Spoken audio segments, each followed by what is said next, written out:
Hello everyone, कैसे हैं आप सब। आप सभी को एक बार फिर से नमस्ते। नमस्ते नमस्ते नमस्ते। अर्चना जी, औरतें चाहें जितना भी आत्मनिर्भर हो जाए, लेकिन लुकिंग ब्यूटीफुल सुनने के लिए पुरुषों का सहारा लेना ही पड़ेगा। वैसे पाजी, क्या आपको पता है कि एक मर्द की ताकत उसकी औरत होती है और कमजोरी पड़ोसन होती है।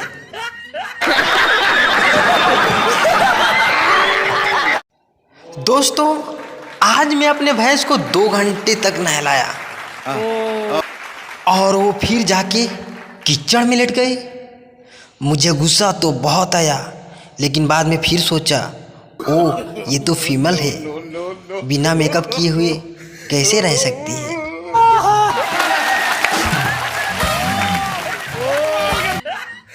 वैसे लड़कों का वोट देने का उम्र 18 वर्ष है, लेकिन शादी करने का उम्र 21 वर्ष है।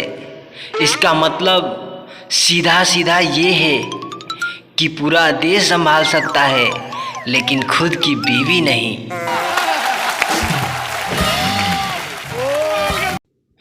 पता नहीं फिल्मों में टकराने से कैसे लोगों को प्यार हो जाता है, लेकिन हमारे बिहार में टकराए थे एक लड़की से, तुरंत बोली तो रखिया फूटल बका रे।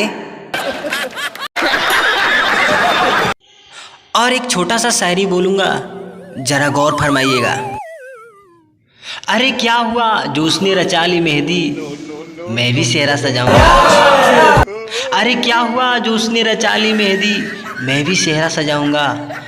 क्या हुआ जो चली गई मेरे नसीब से, अब मैं उसकी छोटी बहन को पटाऊंगा।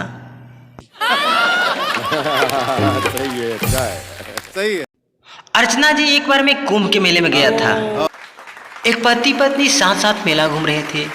पति जिधर जा रहा था, पत्नी उसके पीछे पीछे उधर जा रही थी।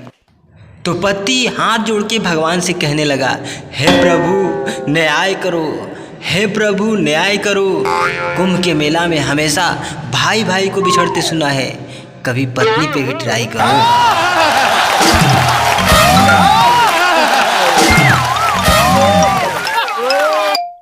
और पाजी, कुछ लोग हमसे पूछते हैं कि भाई तुम्हारी गर्लफ्रेंड तुम्हें छोड़कर चली गई, फिर भी तुम इतना खुश कैसे रहते हो।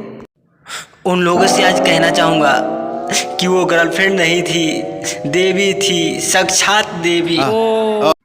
क्योंकि जब उसकी शादी हो गई तो अपनी सिम अपने सहेली को देकर गई। इसीलिए मेरा दिल कहता है, सदा सुहागन रहे पगली।